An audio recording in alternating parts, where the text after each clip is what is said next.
হরে কৃষ্ণা। রাধে রাধে বন্ধুরা, তোমরা কেমন আছো? আশা করি তোমার সবাই ভালো আছো। আমি আমার গোপাল সোনার কৃপায় অনেক ভালো আছি। তো আজকে দেখো, সকল ভক্তবৃন্দদেরকে আমি আমার প্রণাম জানাই। আর আজকের একাদশী যোগিনী একাদশী ব্রত নামে বিখ্যাত। তো আজকের এই একাদশী দিন আমি সকল ভক্তবৃন্দদেরকে প্রণাম জানাই। আর আমার গোপাল সোনাকে দেখো, আমি আজকে পুজো দিয়েছি। সিঙ্গার তোমাদের কেমন লাগছে বলবে। আমার গোপাল সোনাকে আজকে আমি লাল রঙের ড্রেস পরিয়েছি, কারণ প্রত্যেক একাদশীতে আমি গোপাল সোনাকে লাল রঙের ড্রেস পরাই। তো তোমাদের কেমন লাগলো গোপাল সোনার সিঙ্গার? আর আমি আজকে একাদশীর দিন কি সেবা করছি দেখো। আজকে আমি গোপাল সোনাকে দিয়েছি ভোগে আম, কাঁচা বাদাম ভিজিয়ে রেখেছিলাম, আর কিশমিশ। তো গোপাল সোনা এটা হচ্ছে সকালের ভোগ। তো এখন আমি এই ভোগ সেবা, গোপাল সোনার প্রসাদ এখন আমি সেবা করব। জয় শ্রীকৃষ্ণ, রাধে রাধে। তো বন্ধুরা সবাই, আজকে তোমাদের যোগিনী একাদশী ব্রত তোমাদের কেমন হয়েছে জানাবে। আর এখন আমি প্রসাদ নিচ্ছি, বেলা 3টা বাজে। দেখো, আমি সকাল থেকে কিচ্ছু খাইনি, কিছু সেবাও করিনি। তো এখন আমি গোপাল সোনার পুজো দিয়ে যেই পুজোর প্রসাদগুলো ছিল, এখন আমি এটা সেবা করব। তারপরে আবার আমি রাত্রিবেলা সেবা করব। কেউ কেউ আছে সারাদিনেই সেবা করতে থাকে, কিন্তু সেটা ভালো না। ভগবানের প্রসাদ একবারই নিতে হয়। তো এখন আমি প্রসাদ করছি আজকে।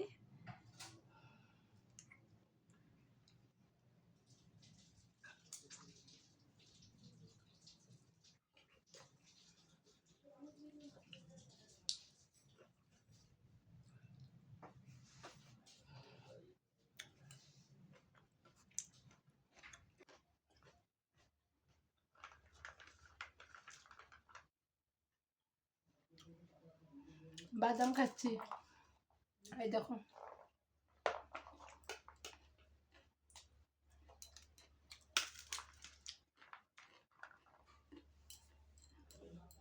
অনেক আনন্দ,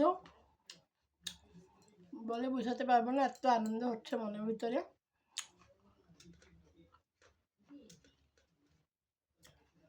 আমি প্রসাদ খাবার শেষ করে তোমাদেরকে একাদশী ব্রত মাহাত্ম্য কথা শোনাবো, তোমরা অবশ্যই শুনবে। তো একটু অপেক্ষা করো। হরে কৃষ্ণা। তো এবার আমার সেবা করা হয়ে গেছে, ভগবানের প্রসাদ সেবা করেছি। এবার আমি আসবো একাদশী ব্রত মাহাত্ম্য কথা শ্রবণ করতে। আজকে যোগিনী একাদশীর ব্রত মাহাত্ম্য কথা আমি শ্রবণ করব। তো আসো সবাই মিলে আমরা একসাথে শ্রবণ করি। হরে কৃষ্ণা, রাধে রাধে। পেজ নাম্বার 29, পেজটা এবার আমি বের করছি।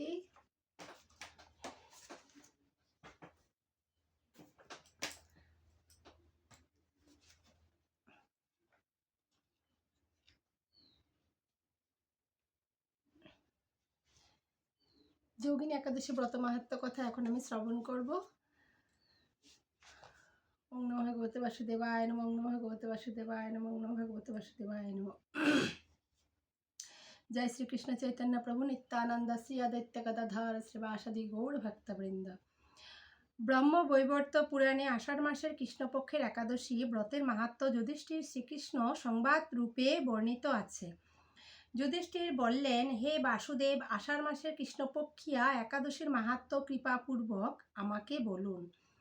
শ্রীকৃষ্ণ বললেন, হে মহারাজ, সকল পাপ বিনাশিনী ও মুক্তিপ্রদ এই উত্তম ব্রতের কথা বলছি, আপনি শ্রবণ করুন। আষাঢ় মাসের কৃষ্ণপক্ষিয়া একাদশী যোগিনী নামে খ্যাত। মহাপাপ নাশকারী এই তিথি ভব সাগরে পতিত মানুষের উদ্ধার লাভের একমাত্র নৌকা স্বরূপ। ব্রত পালনকারীদের পক্ষে এটি সর্বশ্রেষ্ঠ ব্রত বলে প্রসিদ্ধ। এই প্রসঙ্গে আপনাকে একটি পবিত্র পৌরাণিক কাহিনী বলছি। অলকানগরে শিবভক্ত পরায়ণ কুবের নামে এক রাজা ছিল। তিনি প্রত্যহ শিব পূজা করতেন। তার হেমমালি নামে একজন মালি ছিল। প্রতিদিন শিব পূজার জন্য মানস সরোবর থেকে সে ফুল তুলে যক্ষরাজ কুবেরকে দিত। বিশালাক্ষী নামে হেমমালির এক পরমা রূপবতী পত্নী ছিল। সে তার সুন্দরী পত্নীর প্রতি অত্যন্ত আসক্ত ছিল। একদিন সে তার স্ত্রীর প্রতি কামাসক্ত হয়ে পড়ল। রাজভবনে যাওয়ার কথাও ভুলে গেল। বেলা 2 প্রহর অতীত হলো, অর্চনের সময় চলে যাচ্ছে দেখে রাজা ক্রুদ্ধ হলেন। মালির বিলম্বের কারণে অনুসন্ধানে এক দূত প্রেরণ করলেন। দূত এসে রাজাকে বললেন সে গৃহে স্ত্রীর সাথে আনন্দে মত্ত। দূতের কথা শুনে কুবের অত্যন্ত রেগে তখনই মালিকে তার সামনে হাজির করতে আদেশ দিল। এদিকে মালি কুবেরের পূজার সময় অতিবাহিত হয়েছে বুঝতে পেরে অত্যন্ত ভয় পেল। তাই স্নান না করেই সে রাজার কাছে উপস্থিত হলো। তাকে দেখা মাত্র রাজা ক্রোধবশে চোখ রাঙিয়ে বললেন, রে পাপিষ্ঠ দুরাচারী, তুই দেব পূজার পুষ্প আনতে অবজ্ঞা করেছিস, তাই আমি তোকে অভিশাপ দিচ্ছি, তুই শ্বেত কুষ্ঠগ্রস্ত হয়ে যা এবং তোর প্রিয়তমা ভার্যার সাথে তোর চিরবিয়োগ সংঘটিত হোক। রে নীচ, তুই এখনই এই স্থান থেকে ভ্রষ্ট হয়ে অধোগতি লাভ কর। কুবেরের এই অভিশাপে হেমমালী পত্নীর সাথে স্বর্গভ্রষ্টা হয়ে দীর্ঘকাল যাবৎ কুষ্ঠরোগ ভোগ করতে লাগলো। রোগের যন্ত্রণায় দিন অথবা রাত্রে কখনোই সে সুখ পেত না। এভাবে শীত গ্রীষ্মে প্রচণ্ড বেদনায় বহু কষ্টে সে জীবনযাপন করতে লাগলো।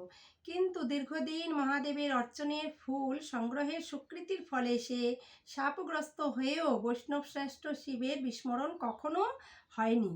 একদিন হেমমালী ভ্রমণ করতে করতে হিমালয়ের শ্রী মার্কণ্ডেয় ঋষির আশ্রমে উপস্থিত হলো।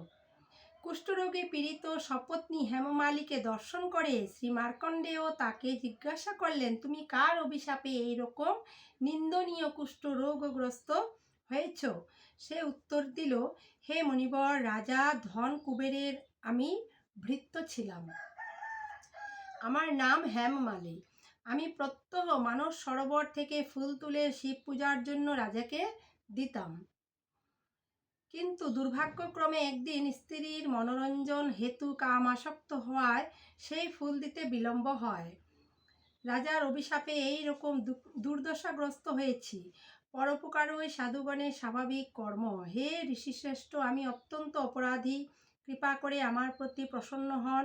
তখন দয়ার্দ্র চিত্ত মার্কণ্ডেয় মুনি বললেন, হে মালি, তোমার মঙ্গলের জন্য শুভফল প্রদানকারী এক ব্রতের উপদেশ করছি। তুমি আষাঢ় মাসের কৃষ্ণপক্ষের যোগিনী নামক একাদশী ব্রত পালন করো। এই ব্রতের পূর্ণ প্রভাবে তুমি অবশ্যই কুষ্ঠব্যাধি থেকে মুক্ত হবে। শ্রীকৃষ্ণ বললেন। ঋষির উপদেশ শ্রবণ করে হেমমালী তাকে প্রণাম জানালো। পরে অত্যন্ত আনন্দে ঋষির আদেশ মতো নিষ্ঠার সঙ্গে যোগিনী একাদশী ব্রত পালন করিল। এইভাবে হেমমালী সমস্ত রোগ থেকে মুক্ত হলো ও পত্নীসহ সুখে জীবনযাপন করতে লাগলো। হে মহারাজ যুধিষ্ঠির, আমি আপনার কাছে এই ব্রতের উপবাসের মহিমা কীর্তন করলাম। এই ব্রত পালনে 88,000 ব্রাহ্মণকে ভোজন করানোর ফল লাভ হয়। যে ব্যক্তি এই মহাপাপ বিনাশকারী ও পুণ্য ফল প্রদায়ী যোগিনী একাদশী কথা পাঠ ও শ্রবণ করেন, সে অচিরেই সর্বপাপ থেকে মুক্ত হয়। তো হরে কৃষ্ণা, রাধে রাধে বন্ধুরা। তো তোমরা শুনতে পেরেছো এই একাদশী ব্রত মাহাত্ম্য কথা, যোগিনী একাদশী ব্রত মাহাত্ম্য কথা যারা যারা শুনেছো বা শ্রবণ করছো তাদের অনেক অনেক অনেক পুণ্য হবে এবং যত সর্বপাপ আছে সব আমাদের মুক্ত হয়ে যাবে। তো আজকে বন্ধুরা আমরা একাদশী ব্রত মাহাত্ম্য কথা শ্রবণ করলাম। আবার আসবো তোমাদের কাছে পরের একাদশী ব্রত মাহাত্ম্য কথা নিয়ে। আর আজকে আমার গোপাল সোনাকে সবাই বলো কেমন লাগছে। আর আজকে এখানে বিদায় নিচ্ছি। হরে কৃষ্ণা, রাধে রাধে, হরি বল। কালকে আবার তোমাদের কাছে আমি দ্বাদশী দিন কি কি সেবা দেব গোপাল সোনা তোমাদের কাছে আসবো। তোমরা অবশ্যই আমার সাপোর্ট করবে, আমার পাশে থাকবে। তো তোমাদেরকে আমি ভগবানের কাছে এটাই প্রার্থনা করব যে তোমাদের আশীর্বাদ যেন আমার মাথায় সবসময় থাকে।